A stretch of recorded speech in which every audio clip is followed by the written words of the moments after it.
એટલે મળવા જાય ત્યાંથી વ્રત લેતા હોય એ બાજુ આવું વ્રત મહિલા મંડળમાં તમે કીધું હવે તો ઘણા સુધારા બાકી વ્રતનું નામ પડે ને બેનો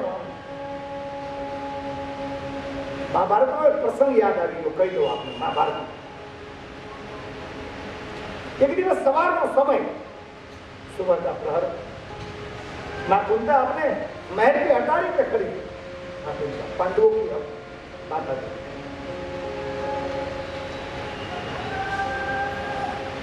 सुबह सूर्योदय हो चुका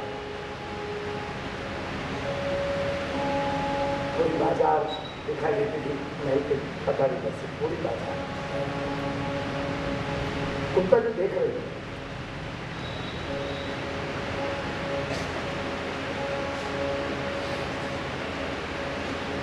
બકોદર ભીમ ત્યાંથી આવ્યો ને નીકળ્યું ને એટલે એને જોયું માં કૂદતા રહેતા હતા હારીને શેર ત્યાં આવતા ખબર નહીં શું થયું કુંતાજી રોતા હતા એ સ્ત્રી હતા ને બહેનોને રોવું બહુ આવે આ મારો અનુભવ તમારો અનુભવ જે હોય ભગવાન જાણે એને ઈશ્વરે કૃપા કરી હોય કે જે હોય પણ એ ફાયદામાં છે હોતે ને ફાયદામાં છે ટીકા નથી કરતો મારે હું કામ શાંતિ રહેવું ટીકા કરવી હું કામ કહું ભાઈ મારે હું છે લેના દેખાય પણ એને આમ નળ ગોઠવો એમ જ બોલો સ્કીમ જ છે એ થતા રોવાય માંડે બોલો અને આપણને કોઈ રીતે આહુડાનો આવે અને પરિણામ એ આવ્યું આ લોકોની કંપનીમાં એટેક ઓછા એટેક આપણી બાજુ આપણે રોયા નથી એકતા ભાઈ જે નો મુક્ત મને હસી એટલે કે નો રોય કે એને એટેક જ આવે બીજું શું થાય સ્ત્રી છે ને કરુણાની મૂર્તિ છે કારુણ્ય સભર કોમલ છે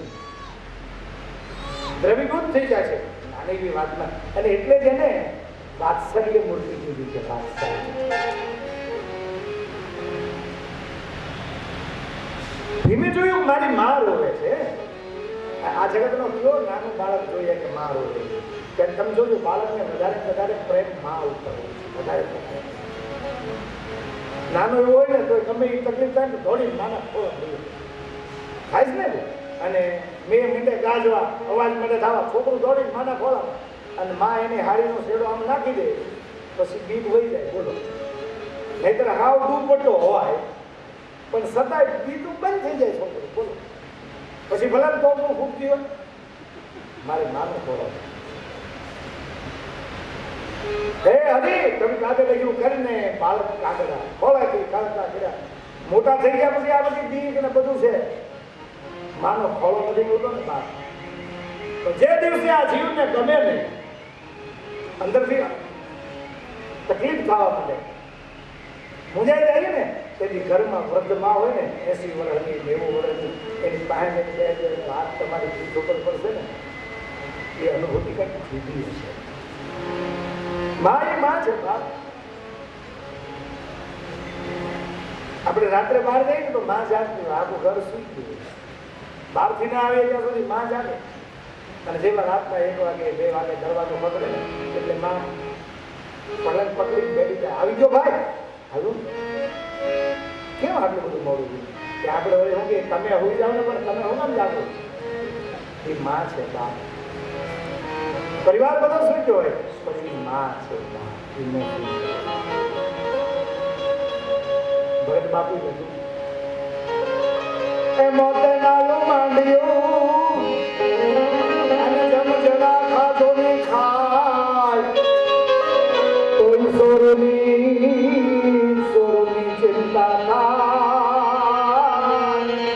અરે રે અને કેમ હરી કાગડા કોઈ સોરની ચિંતા થાય અરે રે એવું બરાડીમાં હોય મૃત્યુ નજદીક આવી ગયું હોય અને છતાંય માં છે બાપ એ સંતાનની ચિંતા કરતી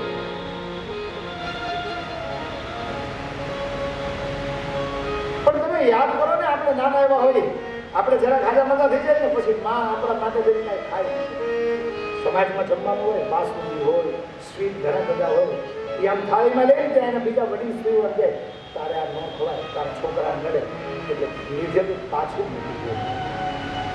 આમ એક બાળકને માટે થઈને માં બધા સ્વાદ છોડી દે છે. કેવડો ત્યાગ માનો. છોકરું હાજુ માનું થાય ને એ માં એકલી રોતી જાય, મીઠાના પોતા મૂકી દે. બાપો તો પડકું ભરી ભૂલ ગયો હોય, બહુ કરો ને તો ડોક્ટર લઈ આવે, બાકી રાત આખી માં જાગતી હોય. વિચાર કરતા એના શરીરનું ધાવન ભગડાવીને આપણને મોટા માતૃત્વથી મોટું કાંઈ. અને માતૃત્વનો અનુભવ કરવા માટે રામ અને કૃષ્ણના અવતારો થયા છે. માં કેવી હોય.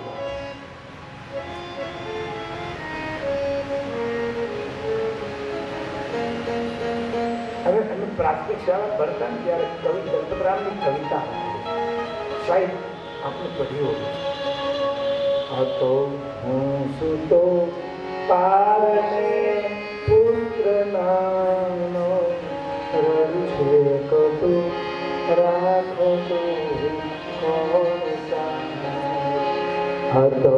હું સુતો પારને પુત્ર નાનો રવિ છે કટુ રાખો તો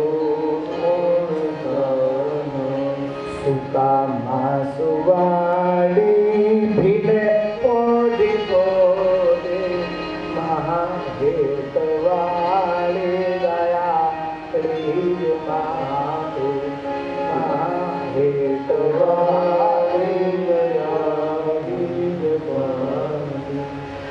નાના એમાં વળી પથારી ખરાબ કરીએ ને એ રાતની 3 વખત માં આપણી પથારી કરવી પડે. બીના બાજુ એ સુઈ જાય, કોરામાં આપણને સુધારે. એ વૃદ્ધમાં ખાટલામાં પડ્યો ને બાપ એને સદાય એના સંતાનની ચિંતા.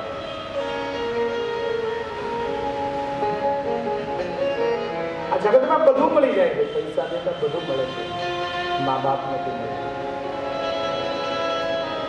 કવિ ઉતાર લગે છે.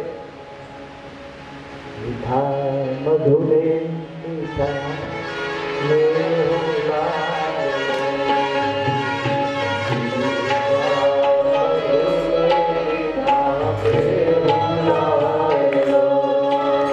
મારા જીવનનો એક અનુભવ કહું. 87 થી હું કથાના ક્ષેત્રમાં 87 મારા મધર મારા બા 2 વર્ષ થઈ ગયું. 55 વર્ષની એજ હતી. 18 વર્ષથી હું જમવા સમયે મૌન રાખતો. આપણે જે આવે ત્યારે મૌન હતું.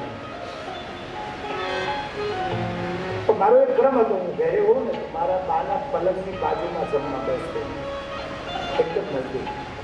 હું ખાઉં ને એટલે મને આમ હાથ ફેરવે ને એવું બધી વાતો કરે, પછી એની સ્મૃતિ જતી રહેતી. તો હું ખાવા બેવું ત્યારે જ મને પ્રશ્નો કરે. મારે મૌન હતું 18 વર્ષથી. એક વખત તો મેં આમ કર્યું તો બાને યાદમાં આવ્યું. બીજી વાર કીધું ને ત્યારે મને હાલું એમ થયું કે મારી મા વ્રત થઈ, મારું મૌન તૂટી જાય ફેર હું કરી ગયું. 18 વર્ષના મૌન મેં છોડી. મારી મા રાજી થાય ને હું જવાબ નહીં દઉં તો દુઃખી થશે ને. એવા મૌનને શું કરવું છે મારે કે જેમાં મારી માને જવાબ ન દઈ શકે. મને યાદ છે કે રાત્રે હું ગુનો આવે ને એવું થાય ને તો હું મારા બાપ પાસે ગીતો ગવડાવું.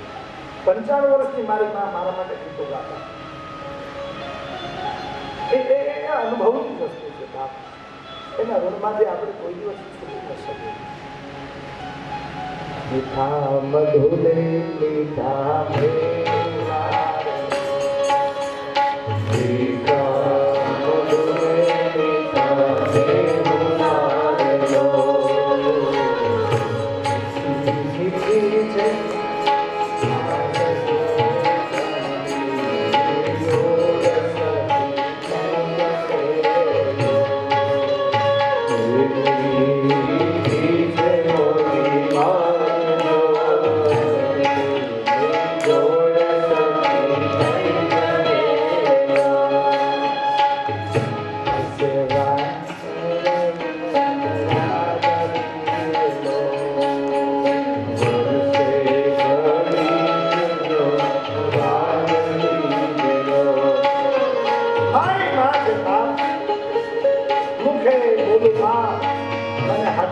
નાનપણ સાંભળે તેની મોટેપની મજા બધી અડધી લાગે કાગડા.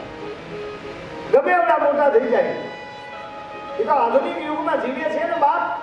આપણી સંવેદનાઓ મરી પડવાની છે, સંવેદનાઓ મૃતપ્રાય થઈ ગઈ.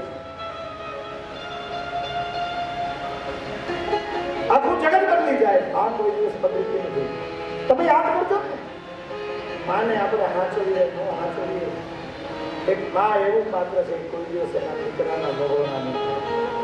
દીકરાનું ખરાબ નહીં બોલે. આ માં દીકરો એને બોલાવે ન બોલાવે, માં કોઈ દિવસ દીકરાનું ખરાબ નહીં બોલે. અને આપણે બાળક હોય ને ત્યારે આપણને આપણી માનું દુઃખ બીજું બધું સહન કરીએ કે માનું દુઃખ સહન ન કરી શકીએ. ભીમસેને જોયું, મારી માં એકદમ નજીક આવી અને માં કુંતાનો હાથ પકડ્યો, શેડો પકડ્યો. માં, એ માં, શું થયું? કુંતાની કાંઈ બોલ્યા નહીં, કાંઈ નહીં બોલને. માં, શું થયું? શું થયું? શું કામ રડે? નહીં બેટા, કાંઈ નહીં. ભીમસેને કીધું, નહીં માં, મને ખબર છે તું રોતી હતી. બધાને બોલે કાંઈ નથી બેટા. ભીમસેને કીધું, માં તું મને સાચું ન કહે ને તો તારા પાસે પાંડવના સોગંદ છે. ધ્રુજી કઈ કુંતા. ભીમસેન, હા માં બતાવો, શું કામ રોવે છે? શું કારણ? કુંતાભાઈ ભીમને કહ્યું, અહીંયા આવો. શું? આમ બજાર નથી. બજાર નથી. ભીમે આમ જોયું ને તો બજારમાં ઘણી બધી બૈરાઓ, બૈરા મંડળ આખું આજુ આવતું હતું અને હાથી ઉપર માં ગાંધારી બેઠા. ભીમે કઈ સમજી ન શક્યો. કુંતાજીને પૂછ્યું, બેટા માં આ છે શું? આ બધું શું? બોલે, બેટા કૌરવોની માં ગાંધારી છે ને એ ગજ ગૌરી વ્રત કરે છે. હે ગજ ગૌરી એટલે બાપ એની પાસે હસ્તિનાપુરનું રાજ, એને હો દીકરા, એ બધું કરી શકે. બધું એની નામ. ભીમસેને કીધું, એને હો દીકરા છે, હસ્તિનાપુરનું રાજ છે એટલે કરી શકે. તું ન કરી શકે. અપર્યાપ્તમ ચિદ લોકેશમ બલમ ભીષ્માભિરક્ષિતમ પર્યાપ્તમ તદસ્નાતમ બલમ ભીમાભિરક્ષિતમ. એને હો દીકરા હોય, ભીષ્મથી રક્ષાયેલા હોય એટલે એ કરી શકે એમ માને. તારો ભીમ એકલો કાઠી થઈ જાય. એકલો કાઠી. તું મને આ પાડે કે આપણે હોય હોય ગાંઠડી વાળી દીધો. માએ કીધું, ભાઈ બાંધવાની વાત નથી આ બાપ, આ તો વ્રતની વાત છે. પણ તું એકવાર આદેશ કર, કોઈ હોને લઈ આવ. બાંધવાની વાત તો આ વ્રતમાં એવું હોય, હું તું રોવા માંડી. હું કામ રોવે? બોલે બેટા, એની પહેલા સગવડતા છે એ કરી છે, આપણે ન કરી શકીએ. સ્ત્રી સહજ સ્વભાવ છે, કોઈ ટીકા નથી, બરાબર સમજજો. સ્ત્રી સહજ સ્વભાવ એને આંખમાં ઉડાવી જાય. આપણે નથી કોકના વ્રતને આપણેથી ન થાય ને ત્યારે આપણે જરા રોઈ દઈએ તો થાય કે ન થાય? આપણને એમ થાય અમારાથી ન થાય, અમારી કેપેસિટી નથી, અમારું આમ નથી. સ્ત્રી સહજ સ્વભાવ એ વ્રત કરીએ કે આપણે કેમ ન કરી શકીએ? વ્રતનું તો બહેનોને બહુ હોય ને, અને પહેલેથી વ્રતનું હાલ આવે. અમારે ત્યાં તો મારે કાતરોડીમાં મંદિરો છે, 3 મંદિરો છે અમારે. કાતરોડી, નાગ અને પાંડસી. ત્યાં પેલા બધી માતાઓ આવતી, મહિલા મંડળો, અને ગમે વાર હોય, શીતળા સાતમ હોય, રાંધણ સજ હોય, નાગ પાંચમ હોય, એ બધી વાર્તાઓની ચોપડી હોય છે ને. બધી માવડીઓ ભેગી થાય, હાથના ચોખા તાળા દે, એવું કરે છે ને. પછી વાર્તાઓ કરે, પરસોત્તમ મહિનો હોય. અને એ તમે ક્યારેક સાંભળજો. હું નાનો હતો ત્યારે મેં મારા મંદિરમાં બહુ સાંભળ્યું હતું.